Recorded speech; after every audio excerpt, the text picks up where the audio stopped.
Hello there everyone, welcome back to another video about the One Piece card game. I am back from the UK Games Expo. I hope you've enjoyed all those top deck profiles. If you have not seen them, you should check those out up there. They are basically, there's the winner deck profile, the second place, a top 4 and a top 32. You should check them out, I think they're all really good.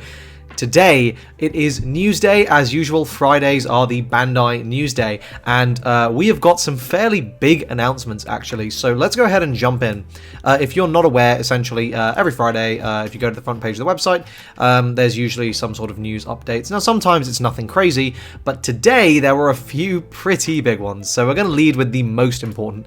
3-on-3 Cup. Now, interestingly, this is classed as an intermediate event.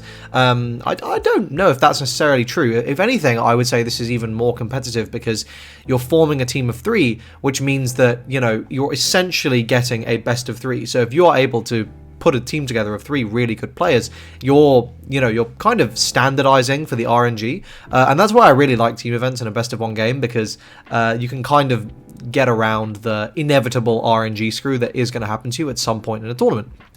So, it says, form a 3-member crew to enter this team-style event. This will be offline between August and December. This is a team event for 3 players. The members of the 2 teams pair off in battle. So, essentially, the way this will work is 1 person on your team will be player A, 1 will be player B, 1 will be player C, and then player A plays against player A on the opponent's team, B against B, C against C.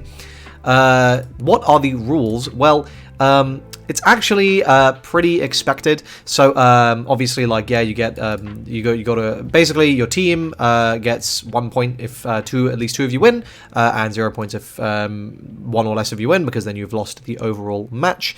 Yeah, your assigned numbers 1 to 3 upon registering, and that's how you are going to be pairing up. And all these matches are done simultaneously. Now, this is one big thing. Team members sitting next to each other are allowed to give advice. Players cannot stand up or talk to members sitting apart. So what this means is, if you're in the middle, you can talk to the player on your left and the player on your right, but the player on your but player 1 and player 3 cannot communicate with each other. So you probably want to put the best player on your team in the middle, who's able to advise on all 3. That's a little bit of strategy you're probably going to have to pay attention to. Here's the big one, though, that I think that's obviously quite big, the fact that you are allowed to communicate during the game. But here's the big one. Team members cannot use leader cards, identical cards, numbers. However, you may use non-leader cards with identical cards and numbers. So ban list is the same. No pre-release cards. It will release less than 1 week prior to the event cannot be used. So this is because it does overlap a little bit with OP04. So they are just saying this is just going to be OP03 format. You don't need to worry about like scrambling to get OP04 product. But you can overlap cards.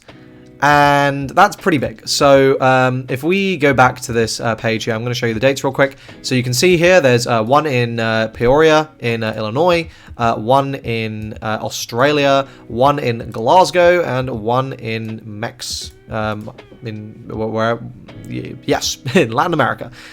So we'll go through the pricing in a moment, but one thing I want to say, this is pretty big. The fact that, this is the same as Japan's format, where you're allowed to take the same color, essentially. And what we see in Japan is basically everyone just plays red. Now, I don't think that's, what's going to happen here. I think there's a better understanding of matchups and, Green Kid, which was a sort of standout anti-meta pick in Japan, by the nature of everyone taking red, is now going to be a known quantity, and therefore taking 3 reds is actually going to be less advantageous. So I think there is definitely going to be some thought that you need to put into team selection. If you're interested in a video going into, in my opinion, what some of the best team comps will be, you should subscribe to the channel. And I already have a tier list video for all the leaders in the game on my Patreon, so you should check that out because I go into some in-depth thoughts there on all the leaders. But anyway, what are the prizes? So they're quite interesting. So for participation, you're getting Event Pack Volume 2, and Top 128, you're getting a Don Card Pack Volume 1. Now, I have asked I've asked a TO whether or not this is per player or per team. I'm going to assume it's per player, because if it's per team, I don't think anyone's going to go. So let's assume it's per player, because that's what makes the most sense. Top 64, you get a Chopper. 16, you get a new SOP. Top 6, you get an alt. I feel like this is a typo, because I cannot see why it would be top 6 teams rather than top 8 teams, but, let's go with it for now. Second place gets a whole extra one of each of them, and the champion gets a winner version. So let's go through and see these. So so Event Pack Volume 2 is these promos. So we have an Alt Art Tsuru, which I will need 4 of. We have an Alt Art Sasaki, which goes hard as hell. We have an Alt Art Riser, which goes hard as hell. We have General Frankie. I believe this is a unique card. It's also treated as Frankie according to the rules, and yeah, you buff everything up. It's actually not too bad in Zorro decks, so you can see a Zorro build around this guy. Then you get this Shonen Jump promo, Monkey D. Luffy, where you can bot deck it to draw one. It's very unlikely to actually do anything meaningful. And then there's the Sanji, which is pretty decent. But none of these are like standout. I think, you know, these will probably end up being cheaper on the whole. Then you get Don Pack Volume 1, so this is Luffy, Usopp, Sanji, Robin, and Brook. So, yep, by and large, some pretty good ones in there. Then, so, this is the Chopper, but instead of Treasure Cup, it says 3-on-3 Cup. And if we go down to Usopp, it is exactly the same. Instead of Treasure Cup, it says 3-on-3 Cup. And Zorro, instead of Treasure Cup, it says 3-on-3 Cup. And if we look at the winners, it's the same, but now it says 3-on-3 Cup winner, and then Usopp 3-on-3 Cup winner, and Zorro 3-on-3 Cup winner. So it would be nice if there were serial Luffys as well. The fact that there aren't feels kind of bad, but it is what it is.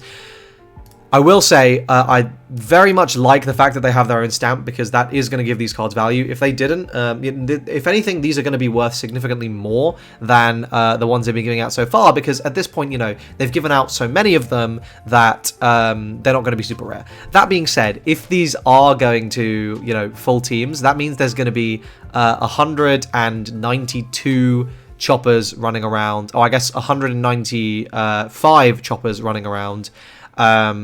Because of the extra ones that second place gets, but the winner ones are going to be insanely expensive, because like you basically only get 3 per event. So that will be very interesting to see where that goes. I believe there are also side events, but the side events are giving out the Treasure Cup Chopper. So again, for collectors, basically you're getting screwed here because of the slightly different stamp. If you're a 100% completionist, I guess you technically need it, so good luck. But yeah, that is the big announcement, but they also got a couple of other ones. So here we have some additional offline regional dates. So if you see here, there's been at least one added per region. So there is one happening here in Pasadena. There is Let's Play Games happening in Adelaide at some point in September. There is going to be another game trade in Milan. This is exactly the same location for exactly the same thing, just later on in the year. And then there's going to be a Koki Hobby in Santiago. So this is just the standard stuff. Registrations will be going up in varying times, so please do check the website here to check when to register for yours. Finally, in terms of news, the promo list has basically been updated. So you can see here they've added all these promos that are getting dropped here, right? So for example, like the Uta, the Film Red pack here, and also the Ace. These are all getting produced and I believe are getting distributed later on this year. Pre-orders have been up for some time for these. I believe, yeah, everything else on here is old stuff. There's nothing new, just, yeah, some more of these Film Red ones, and there's just the participant stuff here. They also added the full English card list for the Big Mum starter deck, so, you know, you can check here and see if they've made any typos, but, yeah.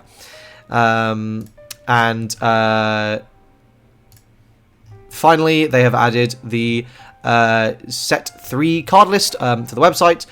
So not entirely sure why this ace is showing up here, because this is actually a promo version, but it is what it is. So you can see the ugliness of the wanted cards in English. Jesus Christ, they look so bad. But yeah, so you can see the full card list there. But that is it for this video. Overall, the sort of big news is the 3v3 tournament. Will I be going to them? If you didn't catch it, the 3v3 tournament for Europe actually completely overlaps with the Milan tournament. So I'm going to be prioritizing Milan. I think I'm going to try and go to that if I can get a ticket, because they're giving out the Admiral promos, and I am a max rarity black enthusiast, and therefore I need the Admiral prize promos, so I want to go and try and win those. Therefore, I will be prioritizing Milan. However, if I do not get a ticket for Milan, you will see me in Glasgow. I have been told that it is a fairly large cap event, so, you know, that's good. Even if it's like 256 teams, that's still going to be like 750 odd players, right? So that is very, very good. 768. But there we go. That is it for this video. I hope you guys found this useful. If you did, like the video, subscribe to the channel for more One Piece card game content. Loads of deck profiles coming up. They got pushed about a week because of the Games Expo stuff. But rest assured, I'm planning on putting out my vlog hopefully in the next week. Plus, set 3 deck profiles are starting en masse. You're going to get sick of them because they're just going to be coming out every couple of days. So hit the bell and subscribe for that. The next Patreon video, the in-depth guide, will be coming out next week. I'm going to let you know in this video if you're watching it. And right now, it is going to be an in-depth guide to Ace. So expect early next week it's going to be an Ace deck profile, and on the same time as that deck profile comes out, you'll be able to go over to my Patreon and you'll be able to find an in-depth guide to Ace, including matchups and all that sort of stuff. So there's a little tidbit for you there. But there we go. That's it for this video. Thank you so much for watching, and I hope to see you in the next one. Cheers.